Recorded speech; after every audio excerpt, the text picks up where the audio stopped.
वेखे एडे नसीब किथों ततड़ी दे, ओ मेरे विच वेखण दे वेखे गुलाम फरीदा, ओ बुए यार दे मरिए भावें वेखे या ना वेखे।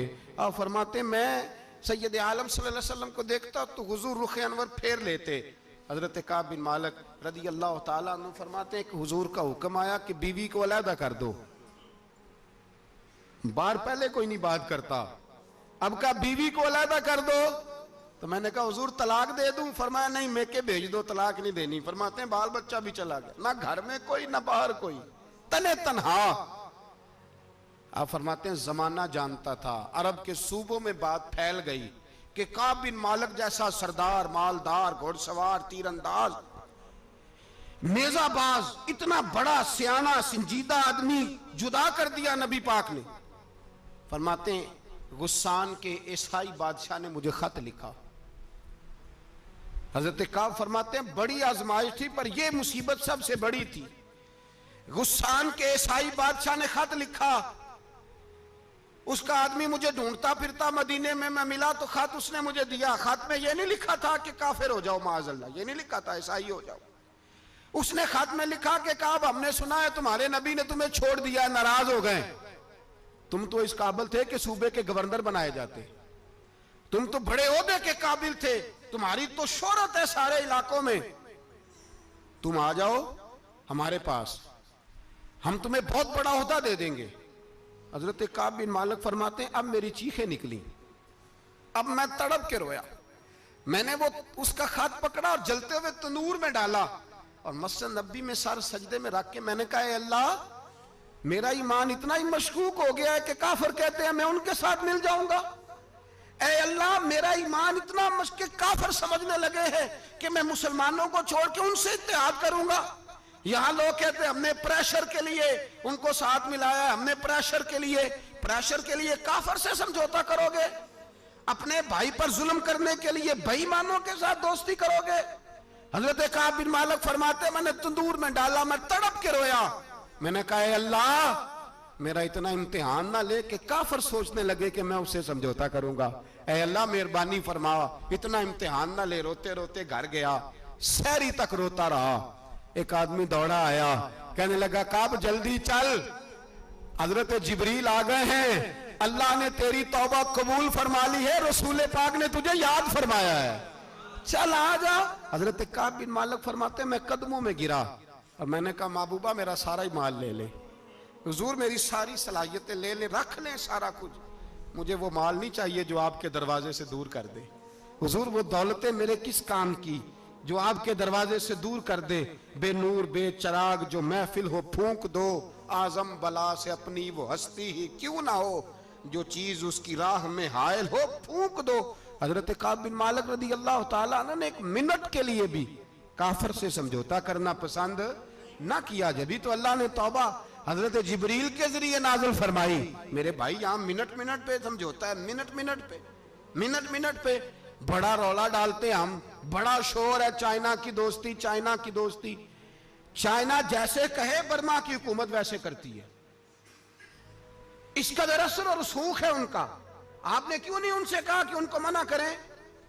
मैं चाइना की बात नहीं छेड़ना चाहता, वरना मैं उस पर भी कुछ बातें अर्ज करूं कि वो जो आपके उन साथ उनकी दोस्ती है उसका पस मंजर क्या है। ये तो चाइना में बसने वालों से पूछो ना, जहां मस्जिद बनाना बड़ा मुश्किल है, जहां नमाज पढ़ना रोजा रखना बड़ा मुश्किल है। काहे की दोस्ती, किस तरह की दोस्ती? कुरान मजीद ने बयान कर दिया काफिर तुमसे राजी नहीं हो सकता हत्ता तत्तबिया मिल्लतहुम, जब तक तुम उनके दीन की पैरवी ना करो। उतनी देर काफिर राजी हो सकता तो मुसलमान कैसे राजी हो जाता है? भाई मेरे मुस्तफ़ा करीम सैयद आलम सल्लल्लाहु अलैहि वसल्लम की उम्मत के जो अज्जाए तरकीबी जो बिनाए उम्मत कुरान ने बयान फरमाए, उनमें पहला यह है कि अशिद्दाउ अलल कुफार, मुसलमान काफिर पर सख्त होता है। और दूसरे नंबर पे फरमाया रुहमाओ बैनहुम, आपस में रहम दिल, आपस में। इकबाल ने इस आयत की तफसीर की तो दो मिसरों के अंदर शेर में मजमून ही परो के रख दिया। कहने लगे हो हल्का यारा तो बरेशम की तरह नरम। किस तरह? रेशम की तरह। हो हल्का यारा तो बरेशम की तरह नरम, रिज्म हक को बातिल हो तो फौलाद है मोमिन, रिज्म हक को बातिल हो तो फिर फौलाद बन के निकले, फिर मिन्नत समाजत ना करे अक़वाम मुत्तहिदा आए तो फलां आए तो फलां आए, फौलाद है मोमिन।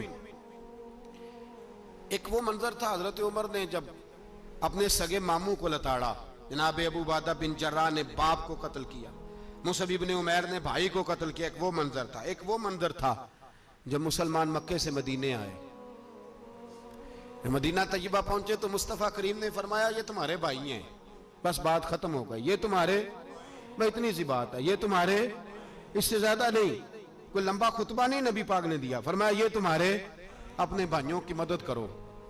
हद हो गई मदद करने की, भाई का बाजू पकड़ा, घर ले गए, कहने लगे ये 15 किले मेरे हैं, 6 जो तुम्हें पसंद आते हैं रख लो, तुम्हारे हो गए।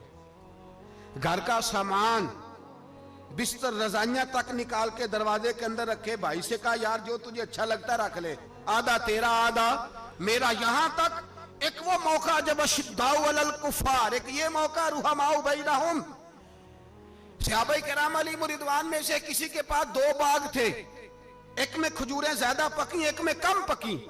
जब वो अपने भाई को देने लगा तो उसने कहा तुझे रसूलुल्लाह ने मेरा भाई बनाया है, तुझे वो वाला बाग दूंगा जिसकी खजूरें ज्यादा पकी हुई है, वो वाला बाग दूंगा, खजूरें ज्यादा पकी हुई। और यार तारीख आलम ने ये नजारा नहीं देखा कि वहां से एक शख्स आया, गरीब है, रिश्ता नहीं मिलता। यहां एक शख्स ने क्या किया, उसको अपने अपने खानदान से, अपने घर से रिश्ता भी दिया, कब भाई है, इसको यहां बसाना है, रखना है, लाना है। कोई तहजीब का टकराव नहीं हुआ, कोई उन लोगों के आपस में झगड़े नहीं हुए, कोई नहीं कहा कि ये मुहाजिर है, ये अंसार है, कोई किसी जगह नहीं कहा तुम्हारा खाना पीना रहना सहना अलग है, कोई किसी जगह बहस नहीं हुई, आधा बांट के दिया। और फिर भाईचारे का हाल ये था कि तबूक के बाद जब बड़ा माल आया ना मुसलमानों के पास, ढेर लग गए, बैरीन से माल आया तो ढेरों लग गए, तो रसूल पाक सल्लल्लाहु अलैहि वसल्लम ने अंसारे मदीना को बुलाया, मदीने वालों को, फरमाया तुमने बड़ा एहसार किया था अपने भाइयों पर, तुमने अपनी आधी आधी जायदादें दे दी थी, तुमने रुहमाओ बैनहुम का पूरा मुजाहिरा अमलन करके दिखाया था, अब माल आ गया है, 2 ऑप्शन मैं तुम्हें देता हूं, 2 किस्म की तरजीहात, एक चीज कबूल कर लो। कहा या रसूल अल्लाह सल्लल्लाहु अलैहि वसल्लम हुक्म फरमाइए। फरमाया यहां तो जो माल तुमने अपने महाजिर भाइयों को दिया है वो वापस ले लो, वो तुम वापस ले लो, और ये जो माल आया ये मैं इनमें बांट देता हूं, या इस तरह करो कि मैं ये माल तुम्हारे दरमियान आपस में आधा आधा बांट देता हूं, या तुम्हें कुछ फीसद ज्यादा दे देते हैं, उन्हें कम दे देते हैं। बात हो रही थी, अंसार चुप थे, हुजूर ने फरमाया बोलते क्यों नहीं, पता महबूब को भी है कि ये बोलेंगे तो मुझे भी ठंड पड़ेगी और कयामत तक सारी उम्मत को सुकून मिलेगा। फरमाया बोलो, तो अंसारे मदीना बोले तो रो के बोले, का महबूबा हमने माल क्या करना है, हमारे पास रसूल पाक जो मौजूद है। या रसूल अल्लाह हमने क्या करना है माल का, हुजूर जो अब आया ये भी सारा इन्हें दे दे, जो हमने दिया था इन्हें वो भी इनके पास रहने दें, और या रसूलल्लाह जो बाद में आए वो भी इन्हें दे दें। हमारी शर्त यह है कि हमारे दरमियान अल्लाह के रसूल मौजूद रहने चाहिए, महबूब हमारे दरमियान रहे, माल और दौलत की हमें जरूरत है, ये रुहमाओ बैनहुम आपस में बांट के हर चीज अपने भाइयों को दे दी। हजरत उमर, ईसाई बादशाह टाइम मांगता तो कहता कोई टाइम नहीं, चल दौड़ जाओ। मुल्क के शाम जाते हैं, जब फतह होते हैं, हजरत साद बिन नबी वकास बुलाते हैं, शाम जाते हैं, तो हजरत उमर कहते हैं शाम आए यार, सबसे पहला काम ये कर, बिलाल का तो पता कर, यहां सुना है बिलाल हबशी का मकान भी कहीं नेड़े नेड़े है, पता तो कर। हजरत बिलाल हबशी हजरत सैयदना साद कहने लगे हुजूर बुला ना ले, फरमाया नहीं, वो मुस्तफा का गुलाम है तो मेरा तो इमाम है, मैं घर मिलने जाऊंगा, घर रुहमाओ बैनहुम, काले रंग के हबशी गुलाम सैयदना बिलाल हबशी को मिलने घर गए, और जनाब उमर जाके बैठक में इंतजार करने लगे, गोया ड्राइंग रूम में बैठे इंतजार होने लगा। जनाब सैयदना बिलाल आए तो हजरत उमर उठ के खड़े हुए। मुल्क शाम के लोगों ने यह मंजर अजीब देखा कि जनाब उमर फारूक एक हबशी के लिए खड़े हुए, और जब खड़े हुए तो हजरत बिलाल कहने लगे उमर बैठ जाओ, ये क्या कर रहे हो। तो हजरत सैयदना उमर रो पड़े, कहने लगे बिलाल तो हबशी पहले था, जब से रसूलुल्लाह का गुलाम बना है सारी उम्मत का इमाम बन गया, सारी उम्मत का तू इमाम बन गया है जब से तू नबी पाक सल्लल्लाहु ताला अलैहि वसल्लम का गुलाम बन। भाई याद रखे, जब अशिद्दाउ अलल कुफार की बात थी तो अपने सगे कत्ल हो गए, और जब रुहमाओ बैनहुम की बात थी तो फिर ये नहीं देखा ये हबशी है। तवज्जो है मेरी बात पर? जाग रहे ना आप लोग? इधर देखें, फिर ये नहीं देखा कि ये हबशी है, ये रूमी है, ये कौन है, फिर ये देखा कि ये रसूलुल्लाह का गुलाम है सल्लल्लाहु। हमारे यहाँ तो नफरतें फैल गई हैं। ओ बस करो जी बंगालियों से जान छुड़ाओ, ओ बस करो जी फलाने से, ओ बस कर यार, रहन सहन अपना अपना होता है, लेकिन मुसलमान जिस तरह का भी हो उसके साथ नफरत करने की इजाजत नहीं है। पहली बात अशिद्दाउ अलल कुफार, दूसरी बात रुहमाउ बैन। अब तीसरी बात है तराहुम रुक्कान सुज्जदन यब्तगून फदलन मिनल्लाहि व रिदवाना। मैंने जो शुरू में बात की थी ना कि अगर खाना काबा में 40-50 लाख हाजी मिलके दुआ ही मांग लेता, दुआ ही मांग लेता मिलके, तो कमाल हो जाता। हजरत अबू बकर सिद्दीक रदी अल्लाह ताला अन्हु से किसी ने पूछा था बदर में फतह कैसे हुई। अब भी मुसलमान कहते हैं नहीं जी कैसे लड़ेंगे जी, हमें अपना बड़ा मसला है। ये कमजोर लोगों की बातें, कमजोर जो खुदा वाले होते हैं उनकी ये सोच नहीं होती। ये आरजुए करम और मैं आपसे करूं, ये भीख उसको जीतिए जिसका खुदा ना हो। ये कमजोर लोग हैं जो कहते हैं नहीं कैसे होगा, किस तरह होगा, जिनको पता हो कि हमारी गैबी ताकत है हमारी। हजरत अबू बकर सिद्दीक रदी अल्लाह ताला पूछा जनाब बदर में कैसे जीत गए, तलवारें ज्यादा थी, नेज़े ज्यादा थे, या आपको जासूसी ज्यादा थी, पता ज्यादा था कि यूं काबू आएंगे काफिर।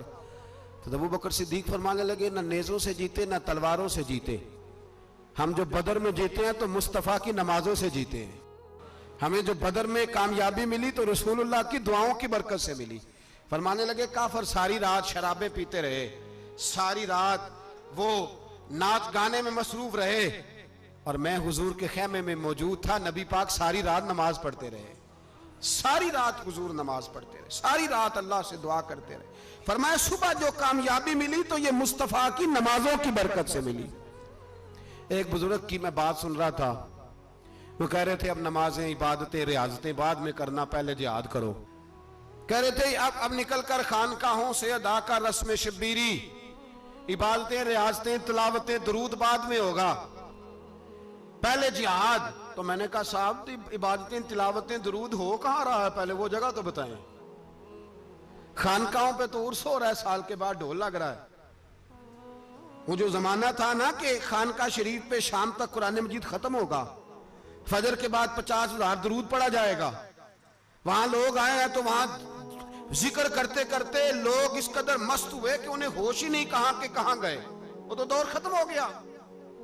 अब कहां है खानका में, अब तो नजर नियाज रह गई, खत्म शरीफ रह गया, उर्स पाक रह गया, बाकी तो मामला खत्म है। वो कहां गया मामला सारा? भाई दुआएं इल्तजाएं। शहाबुद्दीन गौरी से पूछा जनाब फतह कैसे हुई, कहने लगे ख्वाजा मोइनुद्दीन अजमेरी की दुआओं की बरकत से। फरमाते हैं बाबा दुआ मांगता था, हम जिहाद करते थे, अल्लाह कामयाबी दे देता था। भाई वो इबादत, वो रियाजत, वो मुसलमान जो रात को अपने रब को मना लिया करता था, वो अपनी इबादत के जोर पर अल्लाह तबारक व तआला की बारगाह में आहो जारी। हुजूर ने फरमाया अद्दुआ सलाहुल मोमिन, दुआ मोमिन का हथियार है। दुआ मोमिन का, बोल के बताना है, दुआ मोमिन का। फरमाया मोमिन ये हथियार चला सकता है, ये हथियार काफिर के पास मौजूद है। हजरत ज़ैद बिन हारसा रदी अल्लाह ताला अन्हु को ना पकड़ के कुछ काफिर उनको पकड़ के ले गए तो एक दरख्त के साथ बांध लिया, कहने लगे तुम्हें कत्ल करेंगे, हुजूर के सहाबी हैं रदी अल्लाह ताला। जब काफिर आपको कत्ल करने लगा ना तो उन्होंने दरख्त के साथ अच्छी तरीके से टांगे बांध ली, हाथ बांध लिए, गर्दन बांध ली, कहने लगा बुला अपने रब को।